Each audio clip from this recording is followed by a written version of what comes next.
देखिए राजीव जी, निश्चित रूप से भारतीय जनता पार्टी बहुत भारी है। अगर वजन के रूप में देखें, वो दुनिया की सबसे बड़ी पार्टी होने का दावा करती है। उसके साथ आरएसएस जैसा संगठन, सांस्कृतिक संगठन मौजूद है। और आरएसएस जो जो करती है वो किसी से छिपा नहीं है, मुझे कहने की जरूरत नहीं।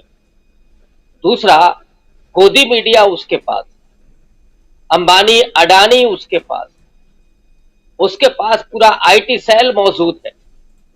उसके साथ झूठ, फरेब, जुमला सब है।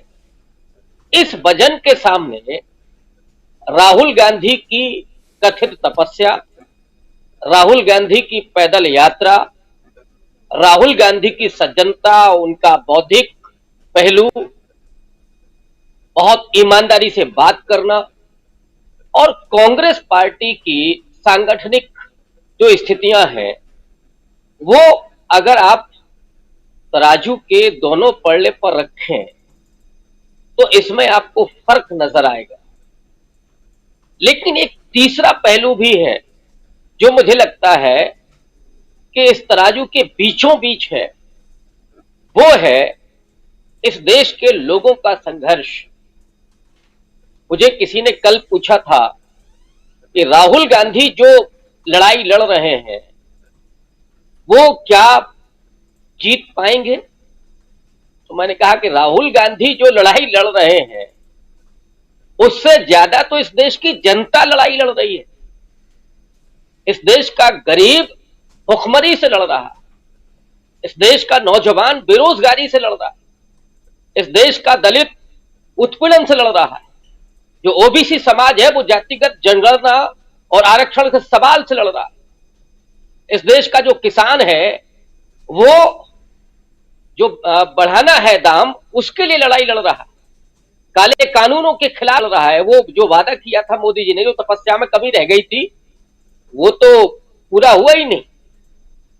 तो ये जो परिस्थितियां हैं, जो मुझे लगता है कि इस तराजू के जो कमजोर पक्ष है, कमजोर का मतलब जिसको आप कहें कि जो कारपोरेट के जरिए, जो ब्रांडिंग के जरिए, जिस हवाई जहाज में मोदी जी आए थे और अभी जो 8 करोड़ की गाड़ी में वो चलते हैं, जो अपना महल बनवा रहे हैं, जो दिन में 3 बार कपड़े बदलते हैं, उसके सामने जो राहुल गांधी की टी शर्ट है उस पर जो वजन होगा वो इस देश की जनता के दुखों का होगा, दर्द का होगा, उन मुश्किलों का होगा।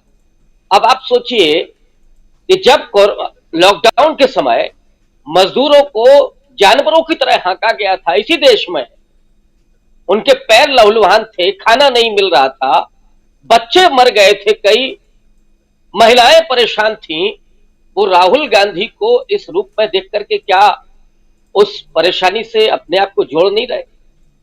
इस देश का किसान जो 13 महीने बैठा रहा, वो क्या राहुल गांधी की इस तस्वीर के साथ, इस आंदोलन के साथ अपने आप को नहीं जोड़ रहा है?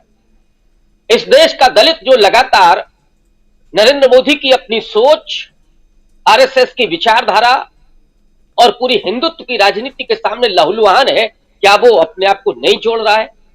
जिस ओबीसी को नरेंद्र मोदी ने कहा कि मैं भी ओबीसी हूं, उस ओबीसी का लगातार जो एनएफएस के जरिए, जो आरक्षण के जरिए, आरक्षण लगभग खत्म कर दिया गया और उसके बाद उनको समेट दिया गया जमीन पर। मध्य प्रदेश में राहुल गांधी ने उस सवाल को उठाया था कि जातिगत जनगणना हम कराएंगे, और राहुल गांधी का बड़प्पन यह कि उन्होंने कहा कि भाई हमसे गलती हुई जो हम वो आंकड़े जारी नहीं कर पाए। ये मोदी जी के आप सुनेंगे क्या? कभी ईमानदारी से उन्होंने बोला कभी, या वो किया क्या? तो ये जो राहुल गांधी की जो कांग्रेस है आज की, जयराम रमेश ने जो कहा कि हम तो ईमानदारी से कह रहे हैं कि अब जो हमारा कार्यक्रम है वो विशुद्ध राजनीतिक है, और अगर विशुद्ध राजनीतिक है तो वो चीज जयराम रमेश देख पा रहे हैं कि इस देश की जो आवाम है वो कांग्रेस के साथ जुड़ रही है, और कांग्रेस की इस यात्रा ने पूरे माहौल को बदल दिया है। उस ब्रांडिंग को जिसमें हवा भरी गई थी गोदी मीडिया के जरिए, वो ब्रांडिंग अब ध्वस्त होते हुए नजर आ रही है।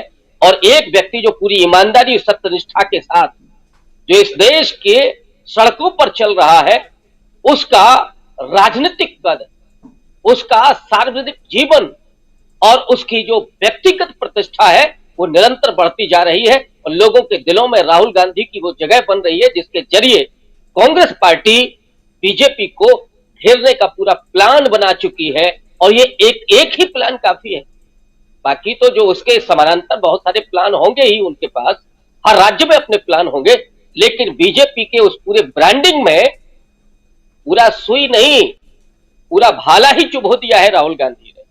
जो अब समझ में आ रहा है नरेंद्र मोदी को भी और उनके भारी भरकम गृह मंत्री को भी और उतने ही भारी भरकम उनके राष्ट्रीय अध्यक्ष को भी। तो ये भारी और हल्का ये दिखेगा आने वाले समय में कि कौन भारी है और कौन हल्का है। जी बिल्कुल बिल्कुल।